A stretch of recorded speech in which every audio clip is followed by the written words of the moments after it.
Bonjour tout le monde, c'est Veille Thierry et je suis ravie, comme d'habitude, remarquez, à chaque fois je dis la même phrase, mais comme d'habitude, je suis ravie d'être avec vous. Alors si je reviens, ça va être, je vais pas vraiment faire on va dire de guidance de l'âme, je vais pas tirer les lames pour être un peu plus claire, puisque elles sont déjà là premièrement, et je les ai sorties en fonction de ce que j'ai reçu. Je vais partir, la base de cette guidance, c'est un rêve et une balade. Voilà. Ça fait longtemps que je n'avais pas été dans la nature, me balader avec vous. Dans la nature toute seule, oui, mais avec vous, non. Donc je reviens et j'ai inclus un rêve. Alors, j'ai eu un rêve, c'est-à-dire que j'étais chez moi avec une table, mais immense, tout en longueur. J'avais Charles d'ailleurs avec moi là, et j'avais comme d'habitude des lames sur la table, et à un moment donné, il y a une jeune femme qui arrive, très, très excitée, très agacée, c'est du tout de suite. Voilà, je veux une explication tout de suite. Et elle arrive et elle me dit, il cherche à trouver mon saphir. Il cherche à trouver mon saphir. Et là, j'ai l'image d'un saphir, mais un peu comme un diamant, vous voyez, avec la petite pointe en bas, mais pas aussi en profondeur, une petite pointe en bas et plein de petites facettes, et d'une couleur, tiens, à peu près de cette couleur-là. Vous voyez, celle-ci. Donc, qui apparaît. Et puis, elle me répète en boucle ça, et puis je la vois prendre mes lames et faire 3 tas. Voilà, 3 tas. Ok, ça marche. Et donc j'ai ça en boucle. Et puis hier, je suis allée me promener avec le chien, la petite famille, etc. sur une rivière qu'on n'avait pas été depuis longtemps. Et là, on a été stupéfaites parce qu'habituellement, déjà, on traverse le cours d'eau, entre guillemets, mais il n'y a pas d'eau. Donc là, il y en avait, il a fallu se déchausser, patati patata pour traverser.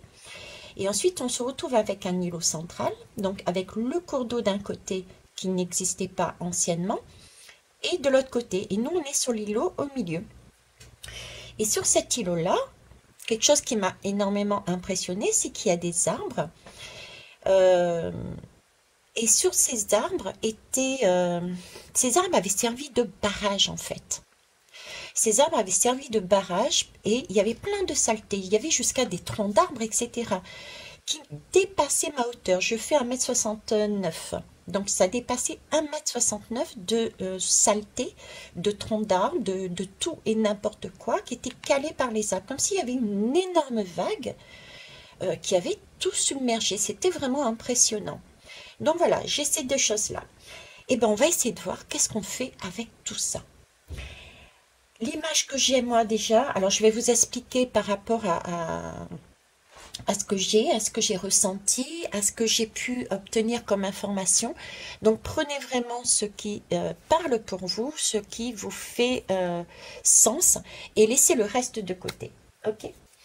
Donc le saphir, on va déjà commencer par le saphir. Le saphir, j'avais pris un bouquin, parce que moi je suis pas trop calée dedans, et je vais vous montrer, je vais essayer de vous montrer un peu plus à quoi ça ressemble.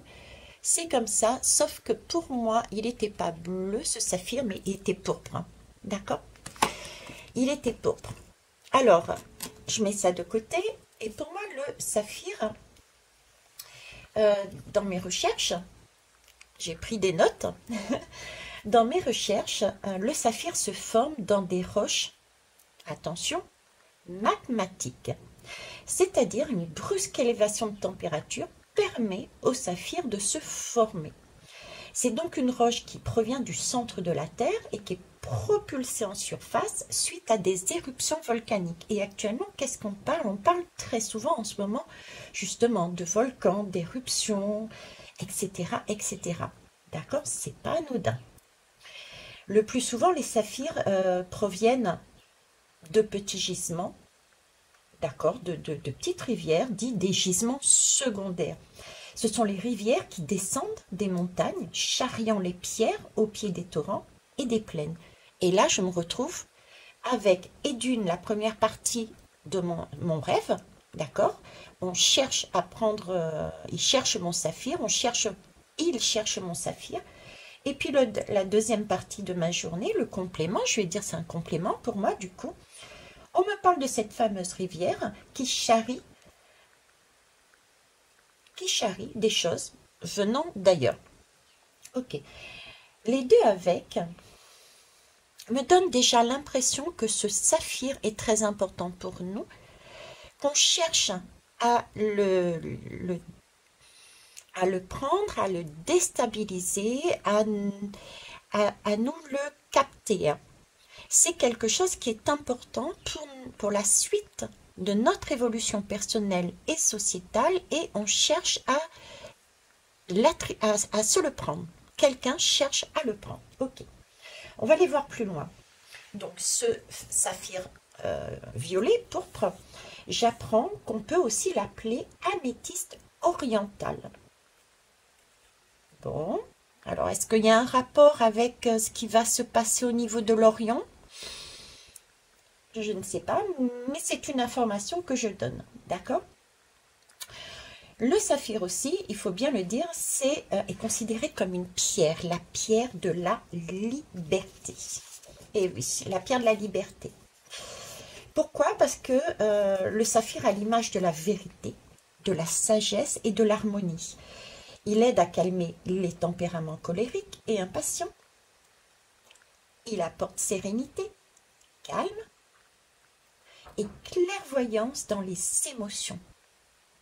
Alors là, je fais stop. Et qu'est-ce qu'on vit là actuellement?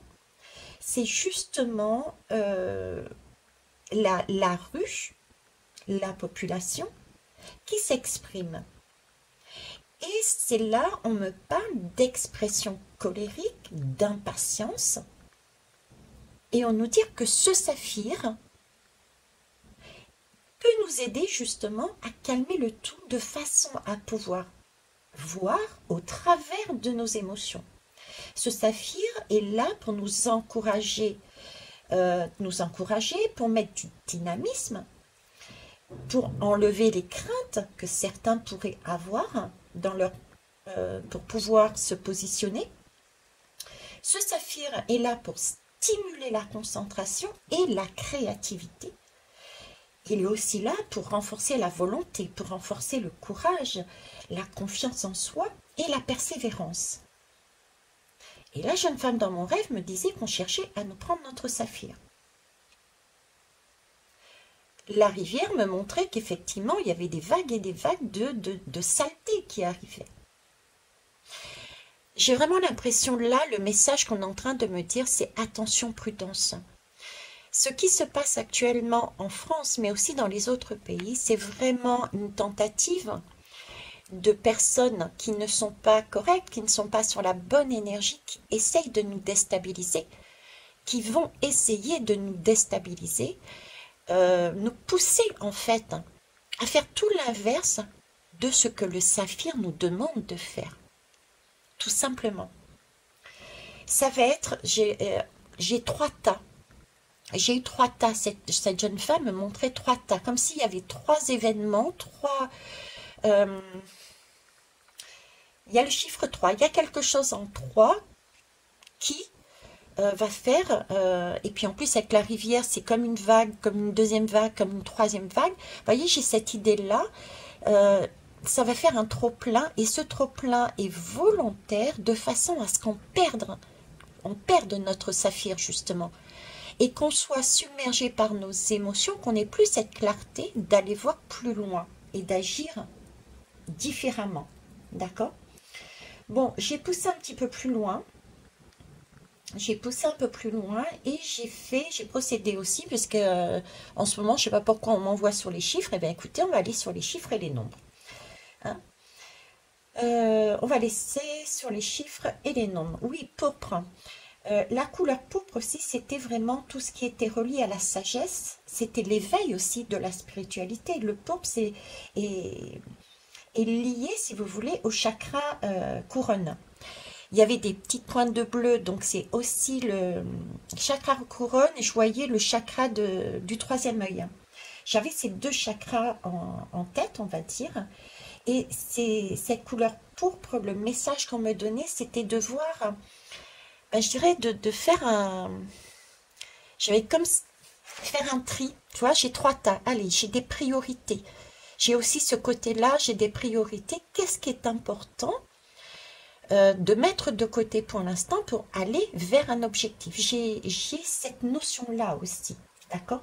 De mettre de côté les soucis qui sont inutiles pour mieux voir. Pour mieux voir. Voilà, j'ai ça. Ok. Bon, on va partir maintenant sur les chiffres. Donc, Saphir, si je fais l'addition, me donne le chiffre 71.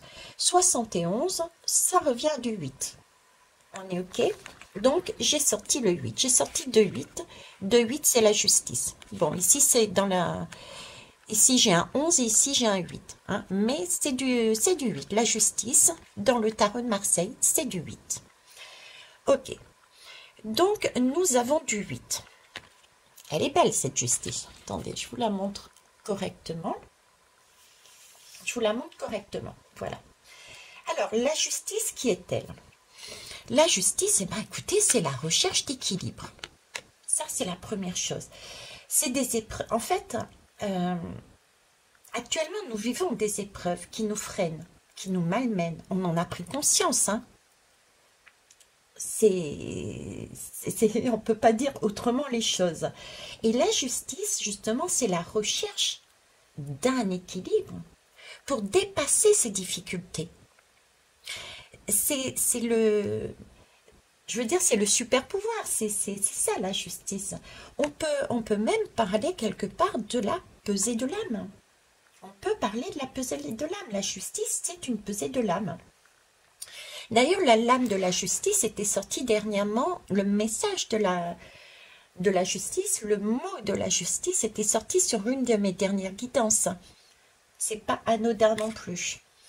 Donc, on va dire du côté sombre, si on ne prête pas attention au message de la justice, si on ne vibre pas sur le message de la justice, cette recherche d'équilibre, on se retrouve dans l'impossibilité de se positionner. Ou alors on se positionne, mais trop rapidement. Ça me ferait penser, moi, c'est pourquoi il recherche notre saphir, justement pour être dans cette impossibilité de se positionner.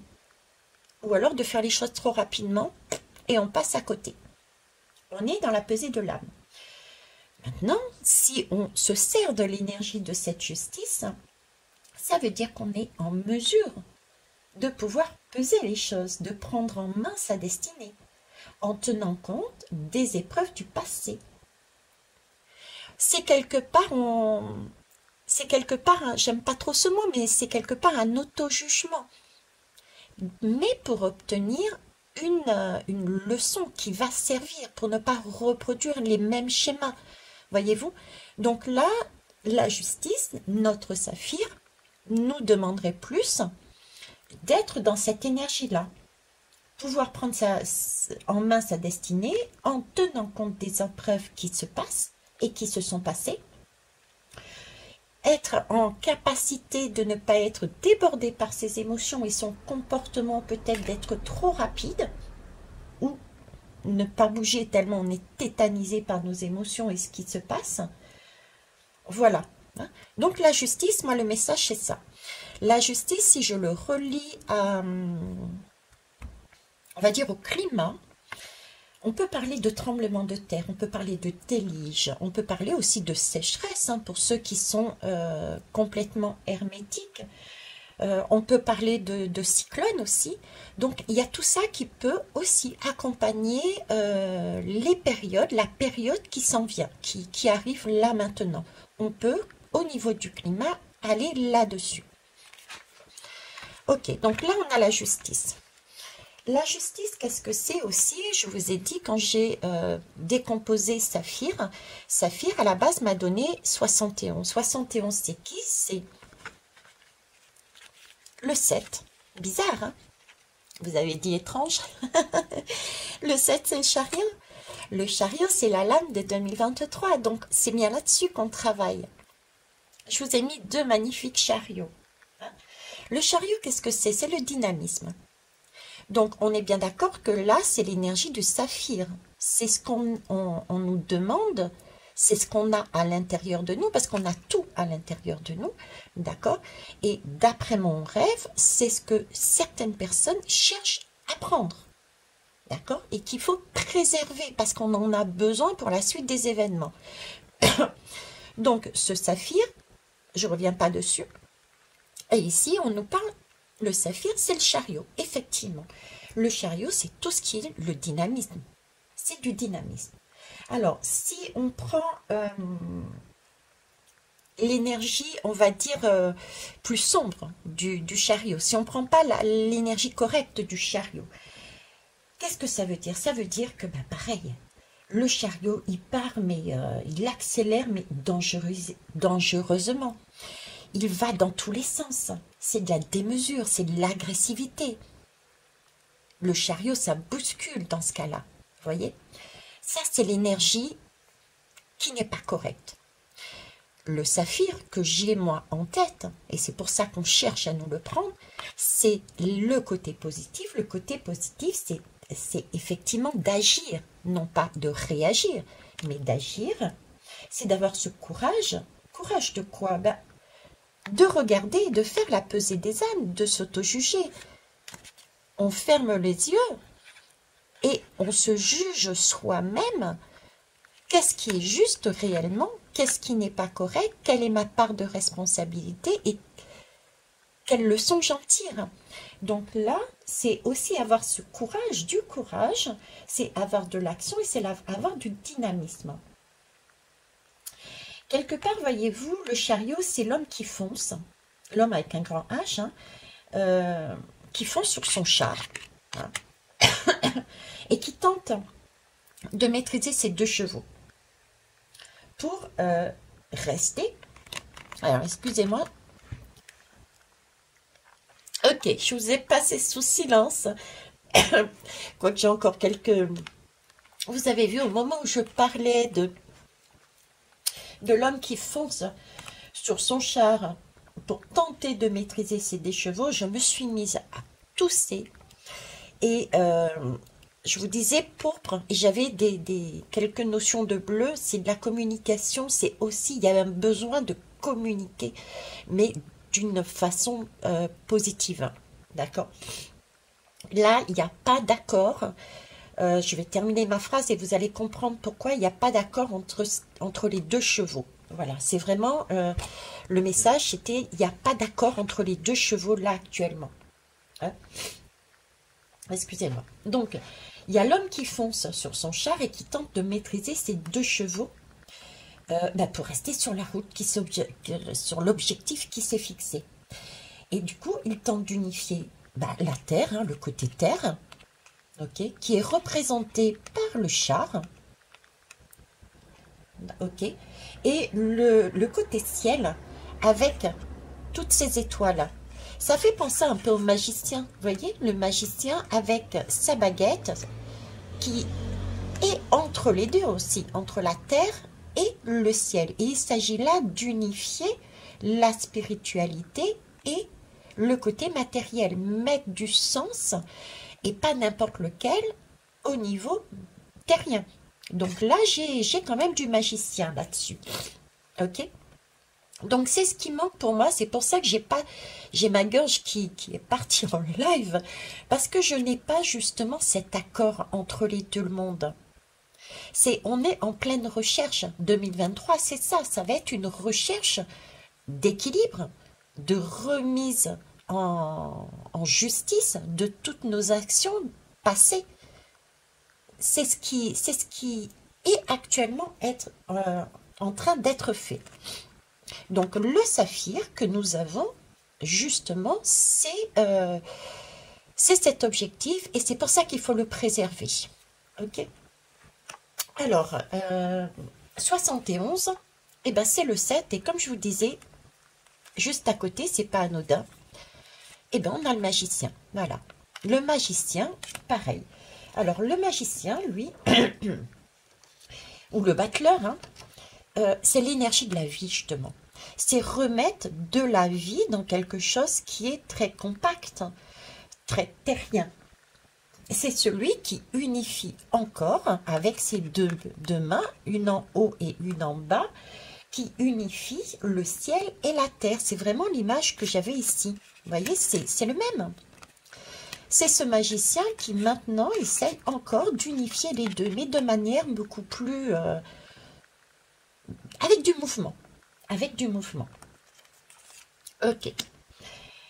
Alors, l'énergie, on va dire, qui serait sombre, à ne pas prendre, hein, du magicien, et ben c'est justement, c'est être un magicien qui est rivé, mais vraiment au sol, qui est dans l'incapacité de transcender les énergies, les émotions, les informations, c'est-à-dire être très terre à terre, hein, avoir les pieds bien ancrés sur terre et du coup qui se coupe de la possibilité de recevoir les informations spirituelles de façon à pouvoir faire l'alchimie, hein, avec ce caducée, de pouvoir alchimiser les deux énergies afin de pouvoir agir et non pas réagir.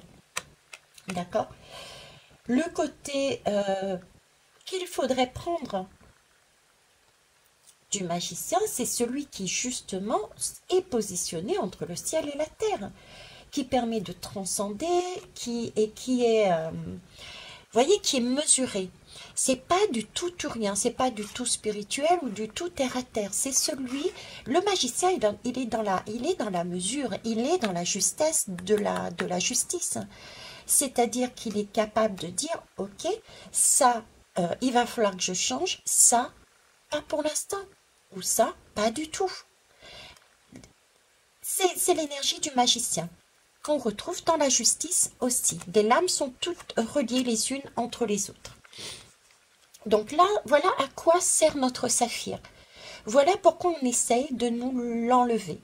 Et j'ai vraiment cette idée de la rivière en nous mettant différents événements qui vont nous monter les uns contre les autres, qui vont nous faire des gouttes d'eau sur des gouttes d'eau, de façon à ce qu'on explose telle la lame de fond et qui embarque tout et on est sous un tsunami, on ne comprend plus rien, on est à terre, on ne peut plus avancer. Vous voyez, c'est ça, c'est remettre des énergies sombres de façon à ce qu'on revienne, on redevienne hébété. Un peu quand il y a eu, par exemple, la période du coco, on était tous estomaqués, on s'est laissé faire quelque part, entre guillemets, parce que estomaqué. Ben là, j'ai de cette idée là-dedans, donc prudence, c'est ce qu'on me dit. Ok. Maintenant, je suis allée voir pourpre quand même. Donc, pourpre. Et ben, pourpre, c'est le 10. Donc, le 10, qu'est-ce que c'est? C'est la roue. Voilà. C'est joli, hein? La roue, c'est quoi son message? La roue, bah, mine de rien, quand on regarde, je suis désolée, hein, c'est de l'instabilité. C'est de l'instabilité. La roue, son message premier, c'est quoi? C'est là, c'est instable. L'objectif de la roue, c'est vraiment acquérir une maturité. D'accord? Cette roue-là, on est maître de notre destin. On la tient à deux mains. À nous de voir de quel côté on veut la faire tourner. Ça, c'est le côté positif. Le côté plus sombre, c'est que cette roue-là, vu qu'on est maître, on peut très bien la faire tourner dans un sens positif, tout comme dans un sens plus sombre, et nous faire chuter, nous faire redescendre. Donc, qui on va prendre? Le voyage, il reste précaire, là. Il faut le message de cette roue qui ressort dans le mot pourpre, c'est attention, le voyage reste précaire.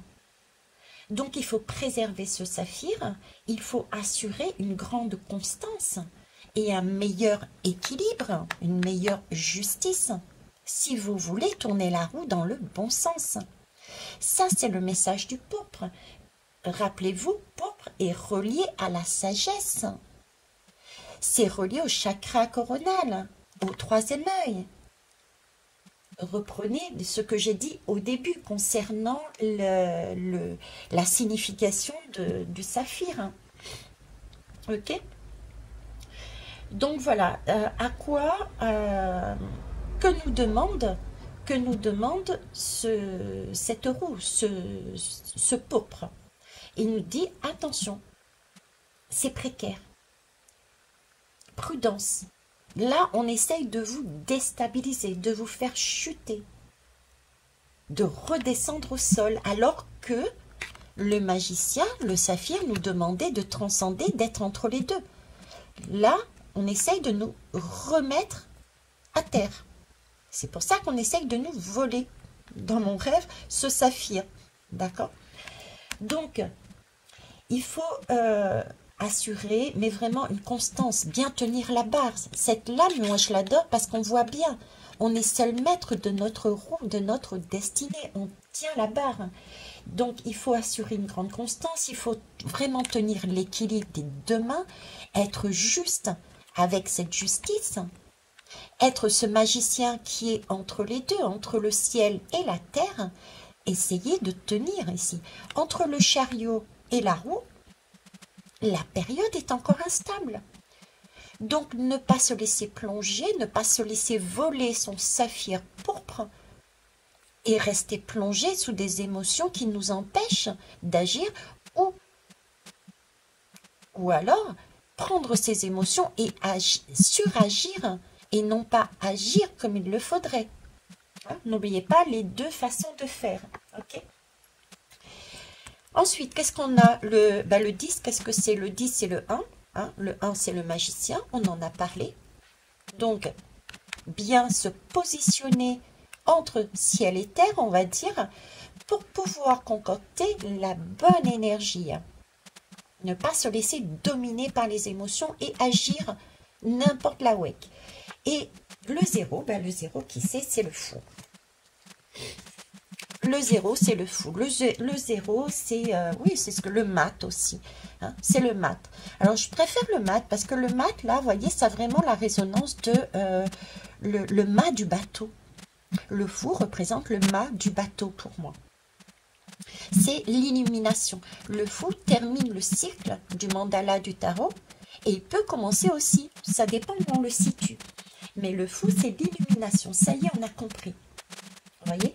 Alors, sur l'énergie sombre, ça veut dire que le mât recommence. Recommence parce que il n'y a pas eu d'illumination. On n'a pas compris le message. Donc, on recommence un tour. Ça, c'est le tarot qui l'expliquerait de cette façon-là. Maintenant, le positif, c'est le mât a obtenu un savoir, une connaissance, une compréhension. Parce qu'il a su tenir le bon cap, qu'il s'est écouté avec justesse et qu'il a réussi à transcender ses expériences, son présent, pour créer des futurs, des possibles futurs. Vous voyez?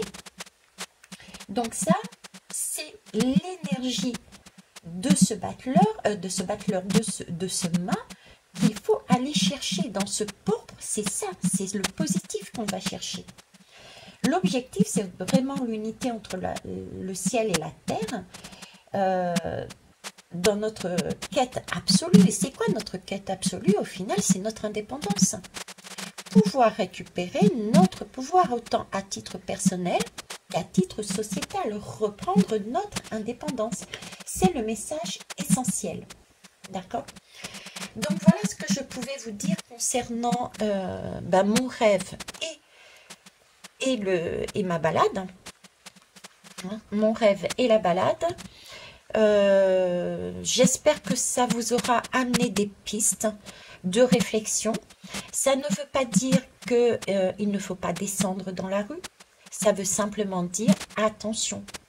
On cherche à nous voler quelque chose que nous avons en nous. Nous avons travaillé. Notre saphir est remonté à la surface. C'est une roche volcanique et remonte à la surface. D'accord? Donc, on est sur le chemin pour aller sur quelque chose de beau, pour aller sur un nouveau monde, une nouvelle vibration. Mais là, on me dit, attention, prudence, on essaye de nous ravir notre saphir pourpre en nous amenant avec ces lames de fond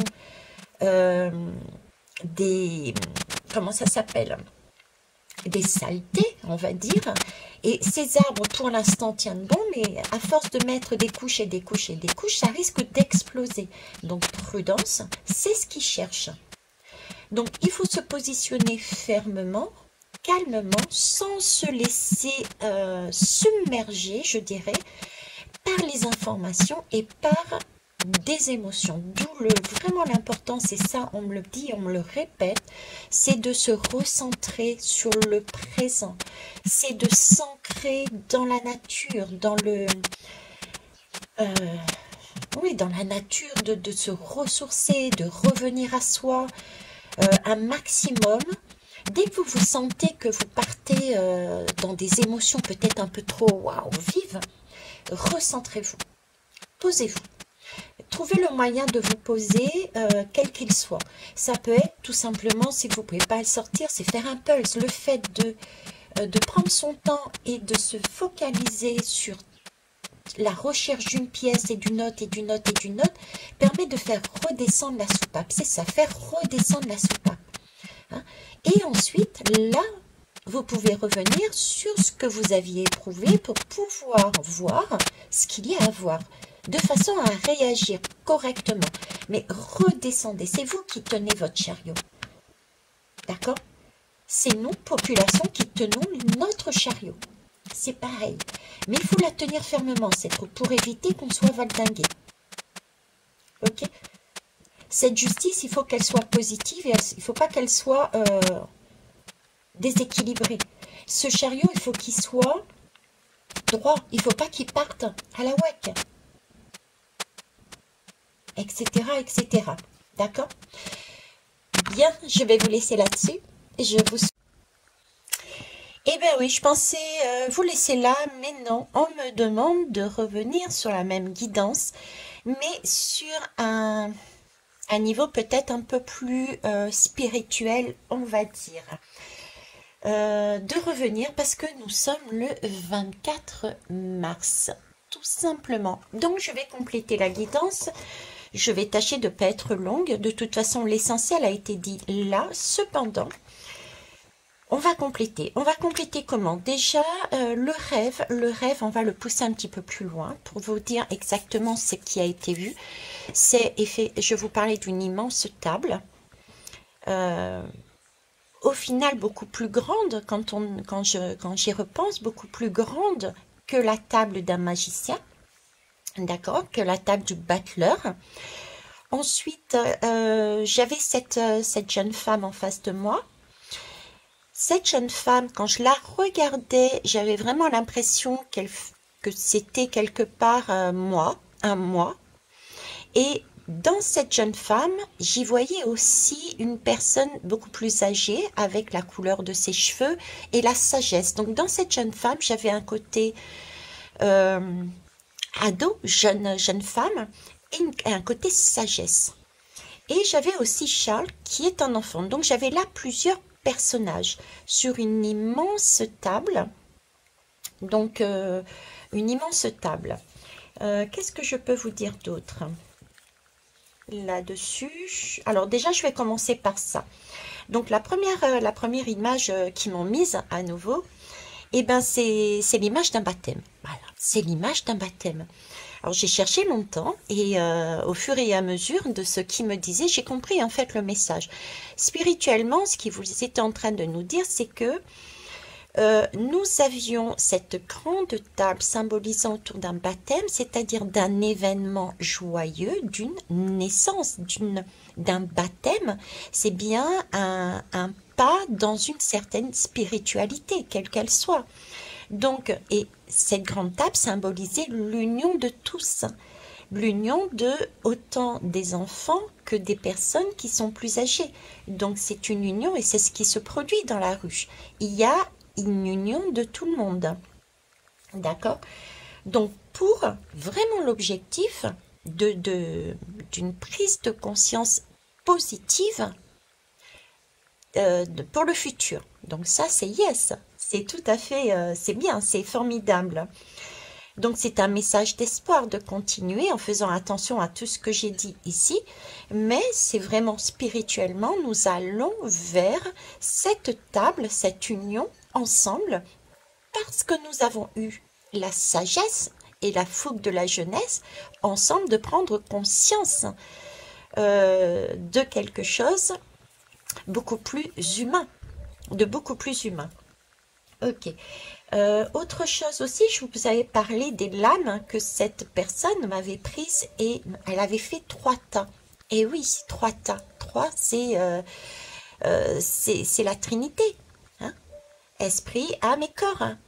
C'est pareil, c'est la même chose, c'est l'alignement. On l'avait vu aussi par rapport à la justice, qui nous demandait de tenir bon notre roue, de façon à ce qu'on ne bascule pas du mauvais côté, et d'être pour ça dans cette justice équitable, cette justice du cœur. D'ailleurs, je vous avais montré ceci, on m'a dit tu le remets, je le remets pourquoi je vous montrais la couleur en fait. Mais il fallait lire aussi ce message que je n'avais pas sur le coup compris. Hein. C'est suis ton cœur, effectivement. La justice, c'est la justice du cœur. J'avais parlé des pesées des âmes. Hein. Donc il y a ce côté-là. Pourquoi le tas avec 1, 2, 3? Après, il y a une dernière chose que je voulais vous dire, si vous voulez bien m'aider là-haut. Parce que le déclic a été encore cette fois hier soir. Donc c'est pour ça que j'essaye de me souvenir. Oui, cette personne que j'ai en face, cette jeune femme de bas, je vous disais, avait quelque chose de familier. Et en même temps, j'y voyais à l'intérieur du même personnage un côté jeune femme et un côté plus âgé. D'accord? Et cette particularité avec cette ambiance beaucoup plus spirituelle, beaucoup plus en hauteur, c'est aussi le message que, comme je vous disais, nous allons monter en vibration si nous prenons vraiment attention au chemin que nous choisissons. Et en fait, c'est une personne qui se dédouble. C'est comme s'il y avait un dédoublement. Je dirais même, je ne sais pas français, je pense pas à un triplement. Parce que j'étais en face, je ressentais que c'était quelque part de la famille, la jeune femme en face, qui était double à l'intérieur d'un même corps, et j'ai mon petit-fils qui est là aussi. Donc c'est bien quelque part une histoire familiale, une union familiale de la population, mais c'est aussi le fait de cette capacité de se dédoubler. C'est ce que je ressens depuis très longtemps avec ce diamant. Je vous en avais parlé, mes photons d'ailleurs, j'avais mis la guidance mes photons, c'est-à-dire la possibilité, suis ton cœur. Vous voyez, c'était cette... Bon, je vais le mettre dans l'autre sens, ce sera peut-être plus compréhensible, sinon vous allez voir ma guidance sur mes photons. J'avais, à l'époque, on m'avait donné visuellement le diamant. Le diamant qui était à l'intérieur de mon cœur. Et ce diamant-là me permettait de me relier à mes guides. Mes guides, c'est qui mes guides? Mes guides, c'est des moi. Ce sont mes moi. Ce sont mes moi qui sont sur d'autres vibrations, d'autres mondes en parallèle et en hauteur aussi. J'ai vraiment un sentiment d'un triangle et autant ça je vous en ai déjà parlé, autant des temps, on va dire, parallèles, des mondes parallèles et d'autres qui sont en hauteur. Donc ce diamant, on en revient à l'image du diamant que j'avais dans ce saphir aussi, qui est dans notre cœur, nous permet de nous relier, c'est ce que j'avais vu dans mes photons visuellement, de me relier avec un de mes moi, une des poussières d'étoiles qui se relie à une autre poussière d'étoiles, etc. Et les grands maîtres ont cette capacité justement de voir tous leurs moi. Je crois qu'il y en a 14, au moins 14, et on peut se regrouper ensemble. D'ailleurs, la nuit, je ne sais pas si vous le savez, mais très souvent, inconsciemment, notre âme, elle remonte. On peut en prendre conscience, hein, mais inconsciemment, déjà, notre âme va voyager. Elle va voyager dans d'autres mondes. Donc, si vous avez, par exemple, une intention, une demande particulière d'un soin ou de toute autre chose, quand vous allez dormir, posez-vous et demandez à votre âme, écoute, est-ce que tu peux pas aller voir les autres âmes, hein, les autres morceaux de votre âme, vos autres moi, euh, pour voir comment ils pourraient m'aider à trouver la solution. Parce que chacun vit une expérience dans d'autres mondes en parallèle. Et la nuit, on a tendance à se regrouper. Bref, donc ici, ce côté dédoublement, cette personne, ce côté dédoublement avec, donc moi sur cette table, et en face, ce sentiment que c'était quelque part moi avec deux personnages, c'est aussi le message que vous voyez dans ce futur, avec ce jeu de l'âme. Le jeu de l'âme, c'est quoi? C'est une guidance, c'est pour obtenir. Hein, il y avait des lames sur la table. Donc, avec ce jeu de l'âme, de cartes, si vous préférez, c'est pour... on nous annonce, on nous prédit. Voilà, on nous prédit avec ce jeu de l'âme, par trois tas, que nous allons vers un recentrage, je veux dire, vers un recentrage pour retrouver les bonnes énergies et pouvoir canaliser. Et quand on canalise, quand on est centré, c'est là qu'on a l'occasion de voir nos différents moi. D'où ce dédoublement qui était en face de moi. Donc, ce qu'on fait peut être effectivement très compliqué, peut paraître très compliqué pour certains et pour certaines, pouvoir rester zen tout en s'affirmant, tout en faisant son propre chemin, prendre du recul par rapport à certaines situations. Cette grande table avec la joie, le baptême aussi, oui, c'était aussi cette signification de revenir à... J'avais cette notion de priorité. Vous voyez, c'était vraiment quelque chose d'humain et une notion de priorité aussi.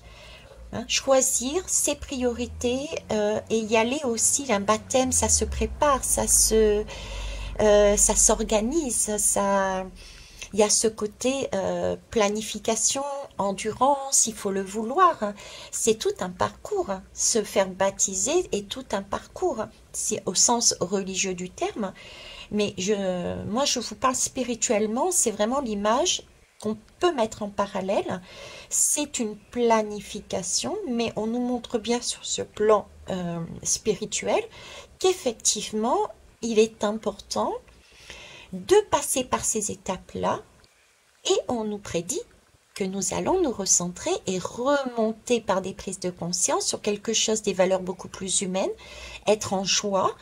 Voilà, je ne sais pas quoi vous dire d'autre, hein, mais visiblement c'était important que je le fasse également de cette façon-là. Donc on y va avec gaieté, même si ça peut paraître compliqué pour certains et certaines. Je vous souhaite une belle journée cette fois-ci. Au revoir. Dire bonjour, c'est joli, dans n'importe quel pays. Les mots d'ailleurs sont pleins de chaleur. Mais la langue universelle, oui, la langue la plus belle, est celle qu'on parle avec son cœur.